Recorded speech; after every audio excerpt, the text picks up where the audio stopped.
Arthur s'ennuie profondément dans son bureau lorsque Roy lui présente Marie, le tout dernier modèle de robot conçu. Intrigué par cette création, Arthur décide de l'examiner de plus près. Il félicite son inventeur, impressionné par la qualité du modèle, mais insiste sur le fait qu'il doit encore l'étudier minutieusement. Alors qu'il s'avance vers elle, l'horloge de la pièce explose soudainement, remplissant le bureau d'un nuage de fumée. Les employés s'empressent de chercher un extincteur, mais Arthur, lui, garde les yeux rivés sur la robotique jeune femme. Il remarque que Marie ne réagit absolument pas à l'explosion. Il en conclut qu'elle est bel et bien une machine, et non une humaine déguisée en robot. Apercevant l'une des servantes non loin de là, Arthur l'accuse d'être responsable de l'explosion. Ces hommes l'arrêtent immédiatement et la traînent hors du manoir. Arthur leur ordonne ensuite de neutraliser un espion qu'il a repéré sur un toit voisin et de retirer le dispositif d'écoute caché sur son bureau. Tandis qu'il observe de loin ses subordonnés éliminer l'assassin, Arthur ne peut s'empêcher de ressentir le dégoût qu'il éprouve pour les humains. Un jeune garçon entre alors, portant des cadeaux et un bouquet de fleurs, mais s'immobilise net lorsqu'un couteau jaillit soudainement des fleurs. Arthur, impassible, ne montre aucune surprise. Il déclare que les humains sont des êtres égoïstes, prêts à renier toute morale pour servir leurs intérêts, raison pour laquelle il voulait un compagnon robotique digne de confiance. La vie d'Arthur n'a jamais été simple. Depuis son enfance, ses proches n'ont cessé de convoiter sa fortune, envoyant assassins et pièges pour se débarrasser de lui. Incapable de faire confiance même à sa propre famille, Arthur a fini par haïr profondément les gens. Il affirme que ceux qu'il méprise le plus sont les menteurs. Marie, la servante robot, écoute sans rien dire. En réalité, elle est une artiste martiale réputée pour son calme et son absence totale d'émotion au combat. Mais cette fois, elle joue un rôle. Elle est une humaine se faisant passer pour un robot. Au fond d'elle, Marie panique. Elle ignorait qu'elle devait cacher son identité humaine, surtout à un homme nourrissant une telle haine envers les siens.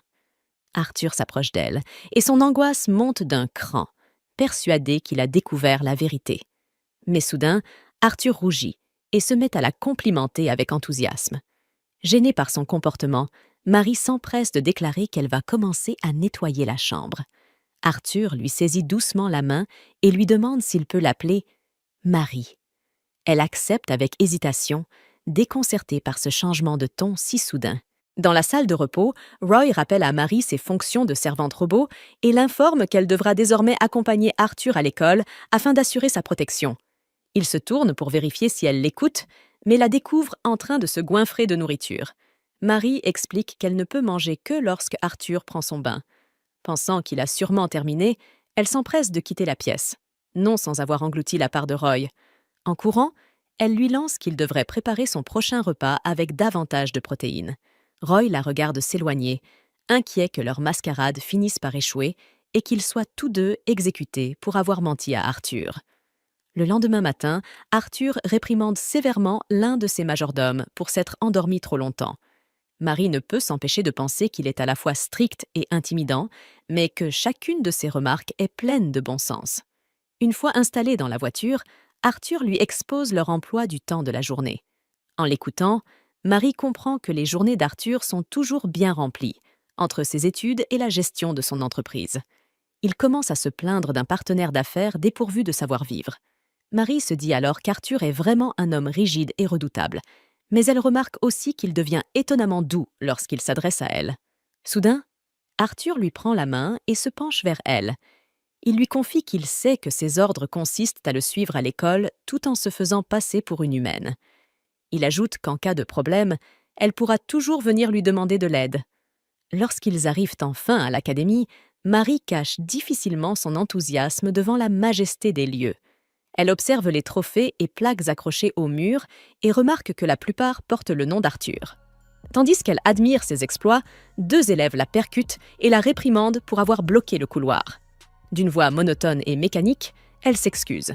Mais son ton froid et dénué d'émotion ne fait qu'irriter davantage les garçons qui la trouvent étrange et malaisante. Pourtant, Marie ne joue pas un rôle. C'est simplement ainsi qu'elle parle depuis toujours. Même sa mère n'a jamais compris pourquoi sa voix restait si distante, peu importe la situation. Arthur surgit alors derrière elle et rabroue sèchement les 2 étudiants pour avoir importuné sa domestique.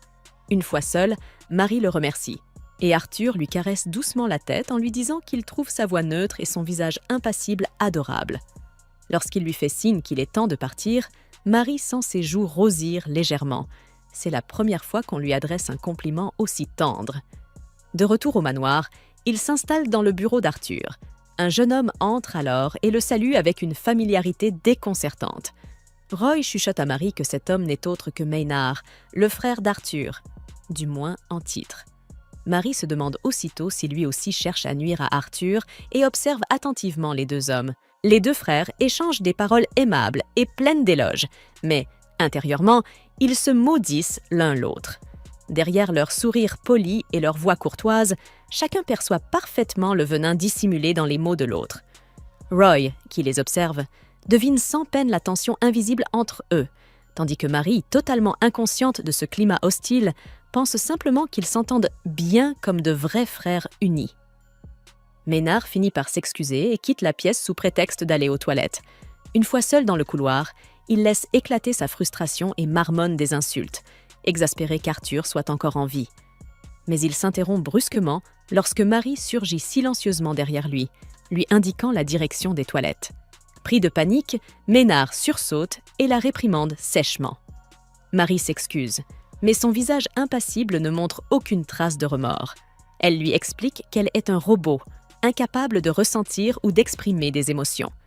Intrigué, Maynard la dévisage longuement, remarquant qu'elle ne cligne même pas des yeux. Impressionné, il admet qu'Arthur a fait un excellent choix en acquérant un modèle aussi réaliste, tout en critiquant le manque de goût de son frère. Après tout, cette machine ne sait même pas sourire. Piquée dans son orgueil, Marie affirme qu'elle sait sourire. Elle attrape alors les coins de sa bouche avec ses doigts et tire pour afficher un large rictus artificiel. Le résultat est si effrayant que Maynard prend aussitôt la fuite, terrifié. Plus tard, dans la soirée, Arthur est assis dans son bureau, observant pensivement la fontaine à l'extérieur. Son esprit s'égare vers le jour où il a décidé de devenir l'héritier de l'entreprise familiale. Ses pensées sont interrompues lorsque Marie entre discrètement, une tasse de thé à la main. Voyant son air préoccupé, elle croit l'avoir dérangé au mauvais moment.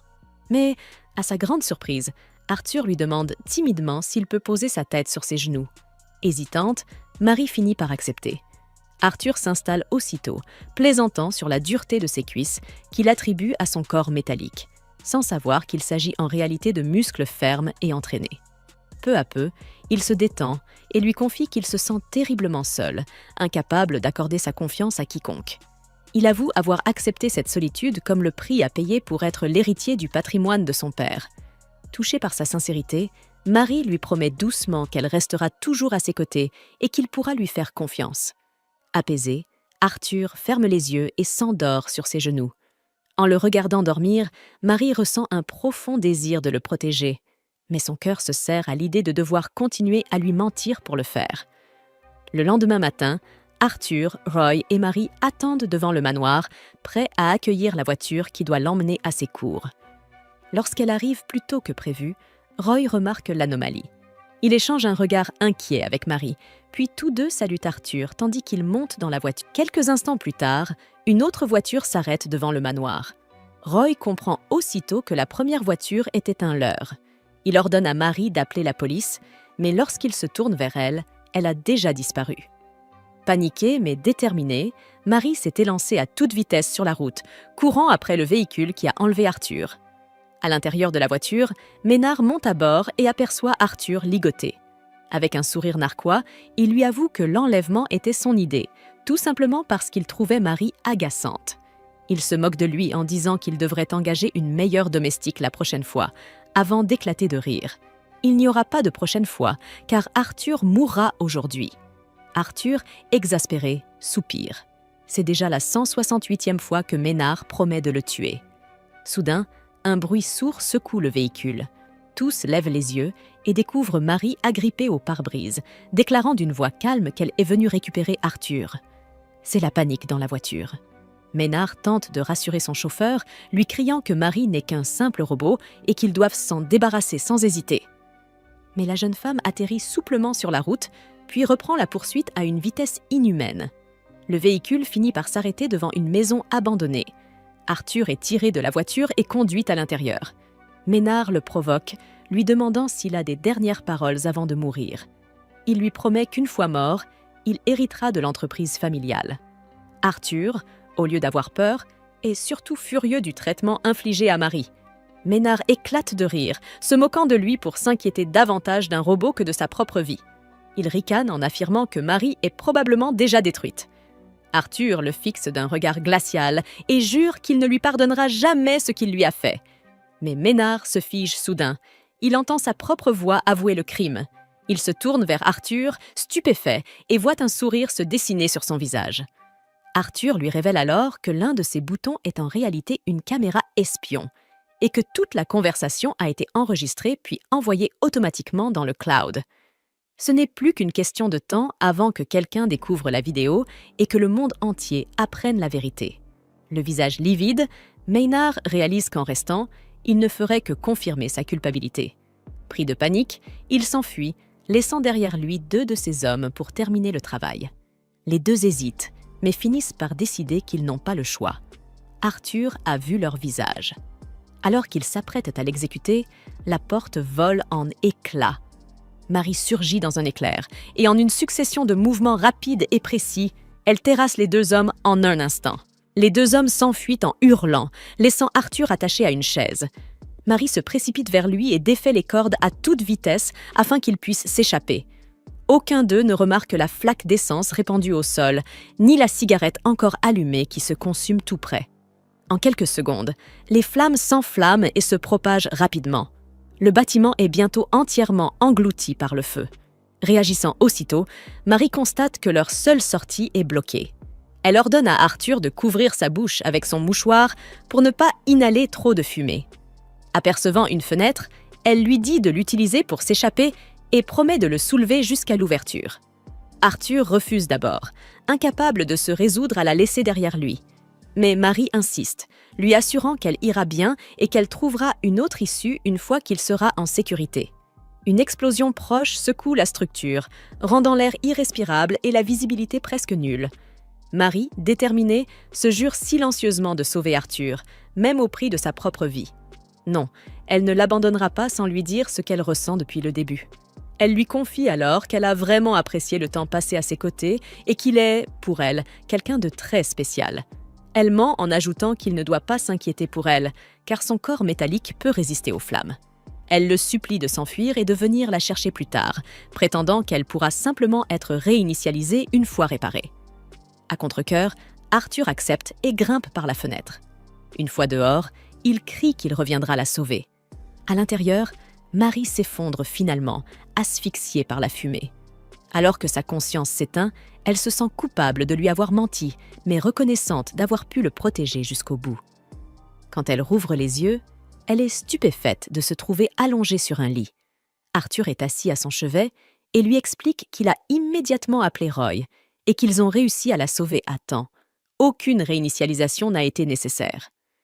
Marie ressent un immense soulagement, même si son visage demeure impassible.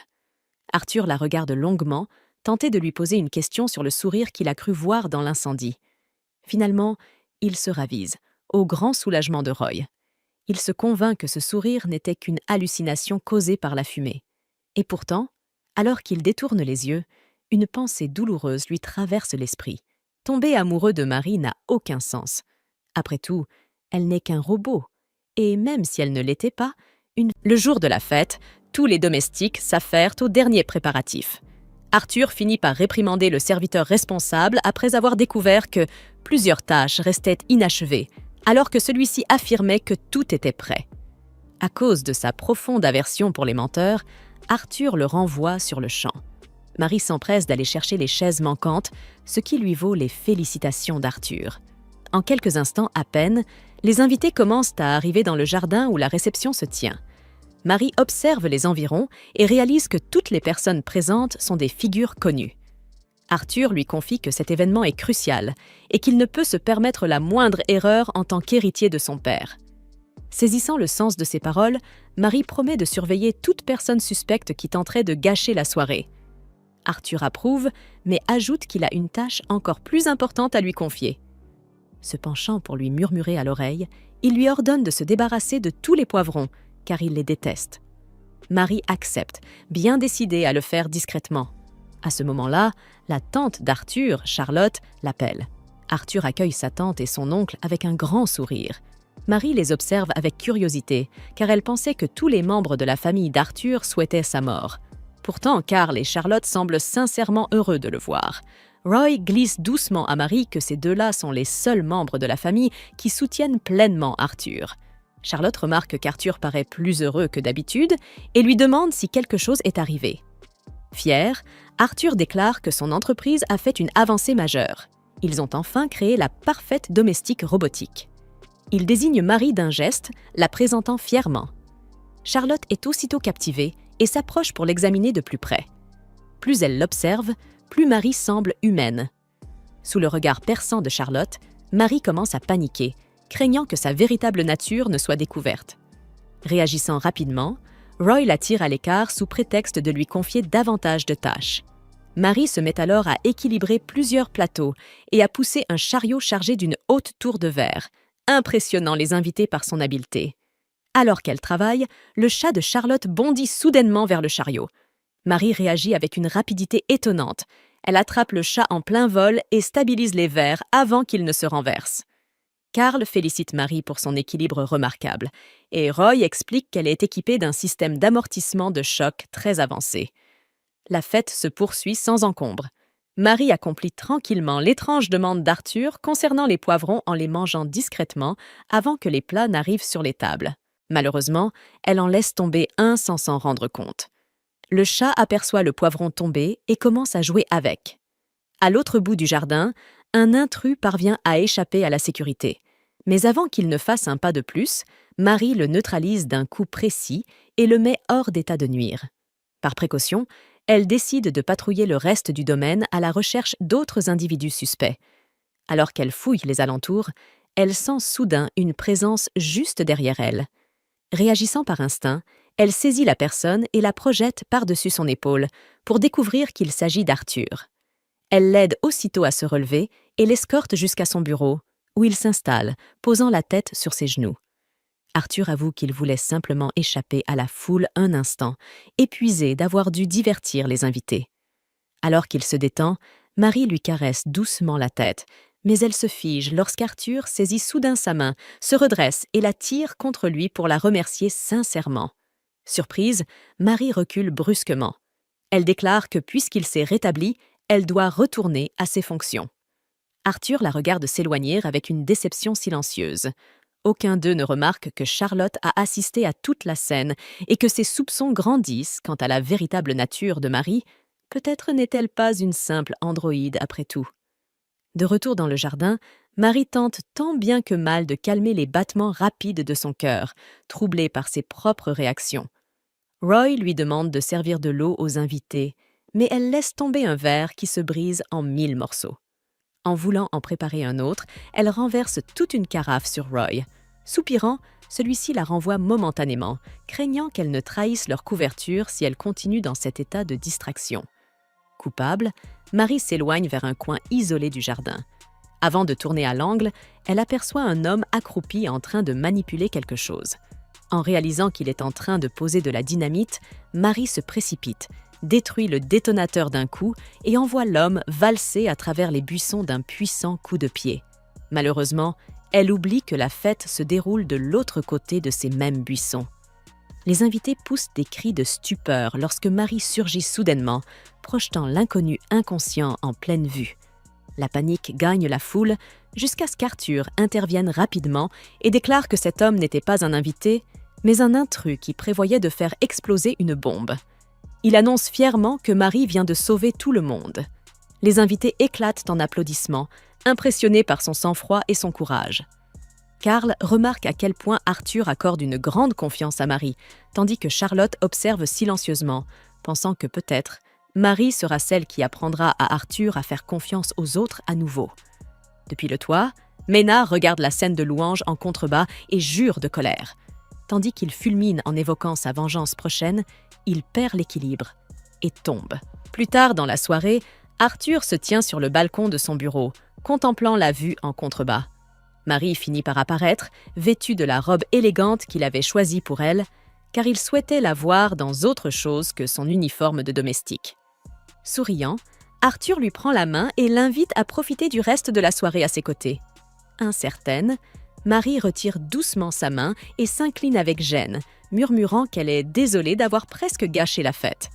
Arthur lui dit qu'elle a travaillé très dur toute la journée et qu'elle a même éliminé tous les poivrons rien que pour lui. Il lui sourit, avouant qu'il lui en est sincèrement reconnaissant. Marie le fixe en silence. Une étrange chaleur envahit sa poitrine, et pour la première fois, elle ressent un irrésistible désir de le servir pour toujours. Ignorant ses pensées, Arthur médite à voix haute, disant qu'il doit être agréable d'être un robot, puisqu'il n'est pas nécessaire de manger. Curieux, il demande ensuite comment elle se recharge. Paniquée, Marie laisse échapper qu'elle fonctionne avec une double batterie. Personne ne croirait une telle chose. Mais à sa grande surprise, Arthur la prend au sérieux et la contemple longuement avant de murmurer doucement que, ce soir, elle ressemble davantage à une véritable jeune fille. Avant que Marie ne puisse répondre, Arthur se penche vers elle et dépose un baiser délicat sur son front.